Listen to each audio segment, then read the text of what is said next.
So there's been a bit of a hullabaloo, which is a word you don't hear enough, recently about Obama. Is he going to unilaterally attack Syria without congressional approval? And today Obama has come out and said that he will seek congressional approval. He never really said, though, that he wouldn't attack if Congress didn't, approve it. But at least he's going through the motions, and I guess that now that's enough for us to give him a pat on the back. Like, congratulations!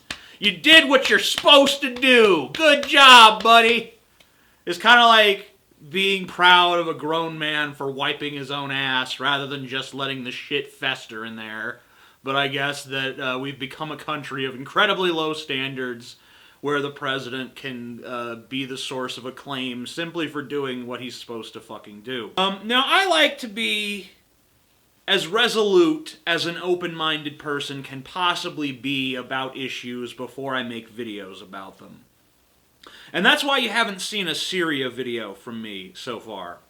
Because it's an issue I find it very difficult to be resolute about, and I'm going to explain why. I guess my initial thought about Syria is like, do we really want to get even more embroiled in Middle East politics? Do we really want to continue to interfere in this region of the world? Aren't we just sticking our national dick in crazy?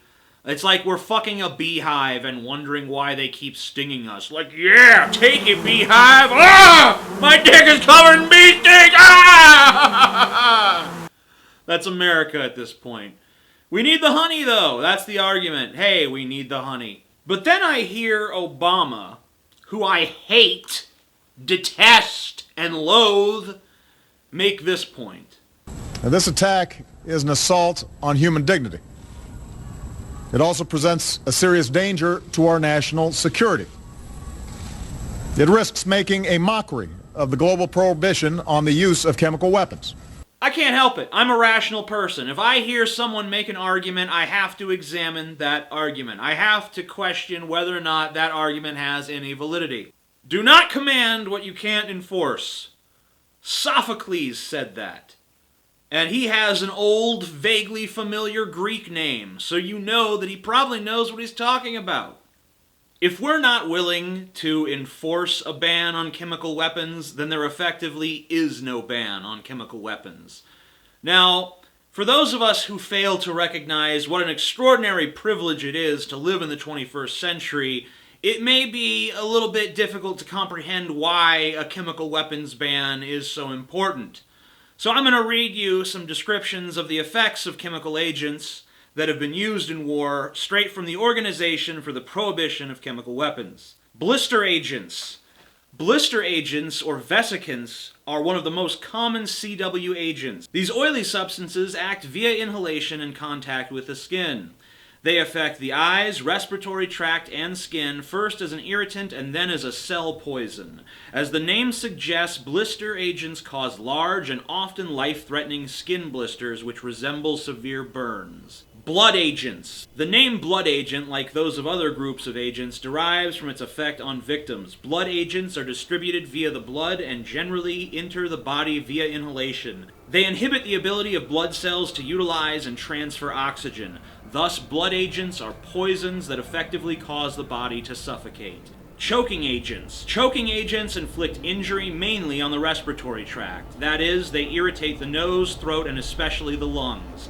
Victims typically inhale these agents, which cause the alveoli to secrete a constant flow of fluid into the lungs, essentially drowning the victim. Being burned, drowned, or suffocated by chemical weapons is a pretty horrible fate. Like, if someone offered to do that to you, you probably wouldn't be into it. I don't care how big of a fucking masochist you are. Like, hey, want to be exposed to mustard gas? It'll make your skin boil out into fucking giant pulsating blisters that resemble severe burns. Does that sound like a fun Saturday night? No. That's no one's idea of a good time. Well, maybe once, but just to see how it is. But after that, no more. Let's get down to the nitty-gritty. The United States government is claiming that on August 21st, the Syrian government launched chemical weapons attack against one of its own cities, Damascus. Now, it should be noted that Syria is in a state of civil war. a big, messy civil war with many, many factions, some of which are supported by foreign governments. So how then can we determine that it was the Syrian government that perpetrated this attack and not some other force? The Syrian government claims that they were not behind the attack. They say it was the work of the rebels. But of course, if they did do it, they're not exactly going to tell us the fucking truth about it, are they? Russian President Vladimir Putin calls accusations against the Syrian government utter nonsense and is demanding that the U.S. present proof of the Syrian government's guilt to the UN Security Council.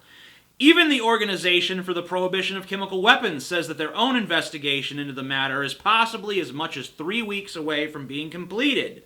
Why then, in the face of such uncertainty, in the face of such international resistance, does Obama seem so gung-ho to quickly and decisively have a military strike in Syria? My personal opinion is that Obama wants to do it for purely egotistical reasons. Every president wants to have some big military strike attached to his name to show that when he was president, he kicked ass. He took names. He made sure that the world stayed in line. But Obama's personal motives don't really matter that much. It doesn't matter if he's doing it for ego or for resources or if he's doing it because someone who has tremendous influence over him is telling him to do it. All that really matters is one question. What evidence has the U.S. government presented that the Syrian government is responsible for the chemical weapons attack on Damascus? That's the only question that matters right now. Everything else is just a bunch of bullshit. If Assad's regime is responsible for the attack, then I think military action is warranted because we cannot allow the chemical weapons ban to become a fucking joke. We cannot allow it to be something that it's just on the books, but we don't enforce it because why would we? You know, it's like if we have a law against murder, but we never arrest anyone for it. Do you think anyone's going to be afraid of going and murdering their neighbor just because it's against the law if there's no fucking penalty? If it's like, hey, you murdered Joe, whatever. So that's my position on Syria. And as I said at the beginning, it's not resolute. But I still thought it warranted articulating. There is one thing that's interesting, though. Everywhere I went on the internet, I read comments like this. Great idea from Putin. Assad will still be there in a few weeks. Make the evidence available for everyone if it's such a slam dunk. I listened to Kerry try so hard to sell this war yesterday. It felt like he was in my living room trying to sell me a vacuum cleaner. Are there still people who think this is about chemical weapons? It's all related to energy and natural gas pipelines, economics and business demanding more death and destruction in order to turn a profit. How Christian of the USA. Big oil and gas want the resources. The Rothschilds want a bank. Monsanto wants the farming contracts. This has never been about humanitarianism. That's just the excuse they've decided to use. Who do you think has been arming and training the rebels for the last 2 to 3 years, all the while encouraging them to go to war? Last time something like this happened, Colin Powell managed to convince me that Iraq had weapons of mass destruction. This looks like more of the same BS. Why? Because it makes no sense that Assad would go ahead and try to do something that he knows will result in direct American military intervention. People have been predicting that his regime was about to fall any day. They've been making those same predictions for the last 2 years now. The FSA and other assorted groups operating in Syria don't have the support of the majority of the population. They don't have the resources necessary to take on Assad and win. The only way they can win is with ever-increasing amount of outside help. The only way they're going to get this is if there is direct military intervention similar to what happened in Libya. NATO has stated they don't want to get involved, so that leaves the US to act alone, or perhaps with a small number of other nations. They can't just decide to go in without some kind of UN approval, so there needs to be a justification. Using chemical weapons against your own people would be just that. That is precisely why I find this so hard to believe that Assad would choose to do such a thing. Therefore, I would have to be extremely skeptical of any evidence provided to support such a claim. And as I read more and more theories from the disenfranchised, it becomes apparent to me that there is one thing I can be resolute about. That this is a country that's tearing itself apart with distrust. No one believes what the government says. No one believes what the media says. No one believes what their neighbors say. Everyone's got their own conspiracy theory about what's really going on.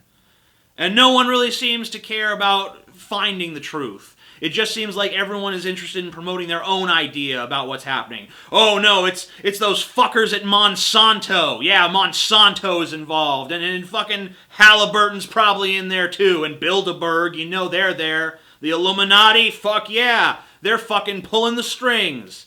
Obama's just a puppet. Or Obama's the puppet master, and he's fucking trying to take over the world, and he's the Antichrist. And there's all these fucking crazy ideas floating around, and no one's willing to just fucking actually wait and see, to look into the matter. It's like we have all these fucking crazy, delusional, paranoid people screaming at the top of their lungs about how it's the end of the world, and no one will just calmly appraise the situation and react in the manner that fucking it justifies.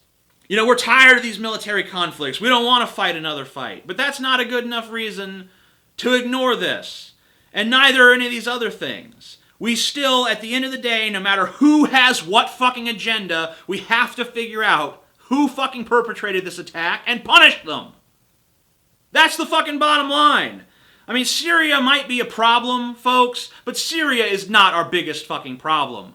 Our biggest problem is that there's no fucking communication. There's no shared intentionality between people. There's no shared vision of what America is, or what it should be, or what it's going to be in the future. Everyone has their own fucking disparate notions, and there's no sort of possibility for cohesion. It's just everyone is more interested in the fucking screaming match and this bullshit fake us versus them mentality, which is mostly propagated on bullshit rhetoric from ideologues. Alright guys, so this has been my Patreon paid video for the month. The Patreon rewards are all going to kick in next month after the money has all cleared from the patrons.